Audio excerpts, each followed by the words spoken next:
La sœur du milliardaire sourit doucement, puis leva la voix assez fort pour que tous les invités du gala entendent « La sécurité doit perdre la tête. Ils laissent entrer n'importe qui maintenant. » Des rires éclatèrent dans la salle de bal.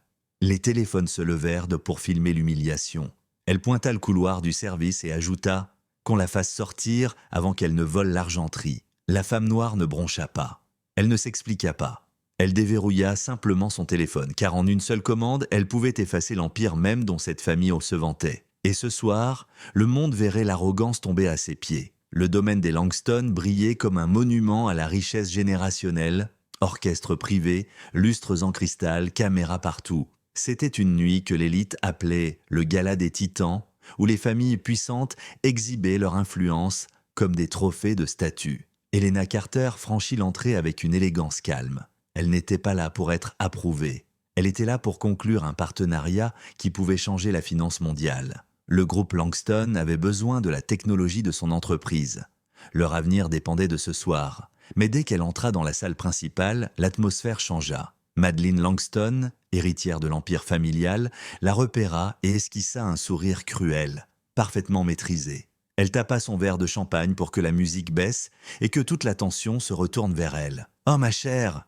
annonça Madeleine très fort, « la sécurité doit vraiment se relâcher. Ils laissent entrer n'importe qui dans un gala privé ce soir. » La salle ricana, les téléphones montèrent, les invités la regardaient comme une erreur non invitée. Helena ignora l'ignorance. Elle marcha vers la table réservée aux dirigeants d'entreprise, celle où elle avait été personnellement invitée. Mais Madeleine se plaça devant elle, bloquant le passage avec un étalage d'arrogance. « Ce siège est pour ceux qui ont construit quelque chose, ricana Madeleine, pas pour ceux qui se faufilent en espérant côtoyer les riches. » Helena soutint son regard. « Excusez-moi, je suis ici pour discuter d'une fusion avec votre frère. » Madeleine éclata d'un rire brutal. « Une fusion? Avec toi, s'il te plaît. On ne signe pas d'accord avec des cas sociaux qui prétendent être PDG. » Certains invités s'exclamèrent, d'autres filmèrent. Madeleine se pencha si près que ses mots devinrent des lames. « Combien as-tu volé pour t'offrir la course jusqu'ici? Tu as soudoyé le voiturier avec de la petite monnaie ?» Helena ne répondit pas. Le silence était son arme. Et ce silence effraya Madeleine qui tenta de reprendre le contrôle. L'héritière pointa du doigt à travers la salle. « La porte du personnel est par là, déclara-t-elle, sa voix dégoulinant de classisme. La sécurité s'avança, prête à expulser Helena du bâtiment où elle venait d'entrer. Helena jeta un œil à sa montre, 7 minutes avant l'annonce prévue. Madeleine croisa les bras. « Va attendre avec le personnel avant de t'humilier davantage. » L'orchestre se tut complètement. Les invités observaient comme s'ils consommaient un divertissement. Pour eux, l'humiliation était un spectacle.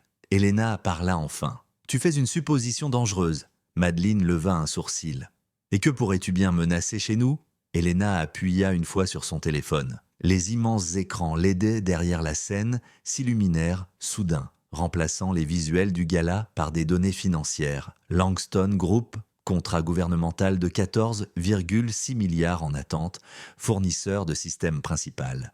Carter Innovation, contrôle de résiliation des licences. 100% Helena Carter. Une vague de panique traversa la salle. Le directeur financier fendit la foule. « Madeleine, c'est elle, la propriétaire, celle avec qui nous négocions. » Le visage arrogant de Madeleine se fissura. « Non, non, ce n'est pas possible. » Helena n'éleva pas la voix. « Si. Et ce soir, j'étais venu finaliser un partenariat qui devait sécuriser votre empire pour des générations. » Le frère de Madeleine, Lucas, PDG des Langston, accourut, essoufflé. « Miss Carter, je vous présente mes excuses. » Helena leva un doigt. « Pas d'excuses, pas encore. » Sa voix devint glaciale. « J'ai construit une entreprise qui protège des nations entières contre la cyberguerre. Je détiens les clés de votre expansion. Je suis venu offrir la prospérité.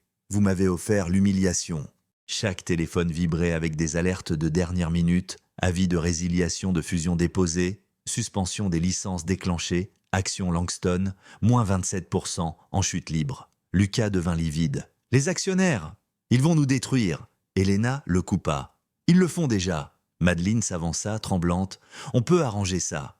On peut... » « Non, répondit Helena. « Réparer demande de reconstruire. Et l'arrogance ne se reconstruit pas. » La sécurité, ignorant désormais qui détenait réellement l'autorité, se plaça derrière Helena, attendant ses ordres. Helena regarda Madeleine droit dans les yeux. Tu pensais pouvoir définir ma valeur avec une insulte bon marché. Mais tu viens de définir la chute de ta famille. Madeleine balbutia. Je ne voulais pas. Helena se pencha à peine, assez pour la faire se sentir petite. Tu le voulais, c'est pour ça que ça compte. Lucas s'effondra sur une chaise tandis que les téléphones bourdonnaient encore. Le CFO murmura. Surveillance gouvernementale, nous allons tout perdre. Helena se tourna vers les invités, ceux qui avaient ri. Souvenez-vous de ce moment chaque fois que vous jugez le pouvoir à l'apparence. Vous ne savez jamais à quel empire vous manquez de respect. Puis elle fit face à Madeleine avec une dernière déclaration. Tu voulais montrer au monde à quel point ta famille est puissante. Elle désigna les écrans clignotant en rouge. Félicitations, ils regardent de tous. L'humiliation était maintenant mondiale. Helena rangea son téléphone dans son sac et hocha la tête vers le garde qui avait tenté de la mettre dehors. Ouvrez la porte. Il le fit, fièrement cette fois. L'orchestre resta silencieux. Les conversations moururent. L'Empire Langston trembla tandis qu'Helena quittait le domaine. Les caméras de presse illuminèrent son chemin. Les journalistes crièrent des questions, les investisseurs supplièrent. Le monde venait de reconnaître qui était la véritable titan. Elle n'eut pas besoin de se retourner. Tout ce qui se trouvait derrière elle s'effondrait déjà. Commentez, pouvoir repris si cette fin vous a frappé. Aimez et partagez pour diffuser un message de dignité et de justice. Abonnez-vous et activez les notifications pour plus d'histoires où l'arrogance s'effondre sous les yeux de tous.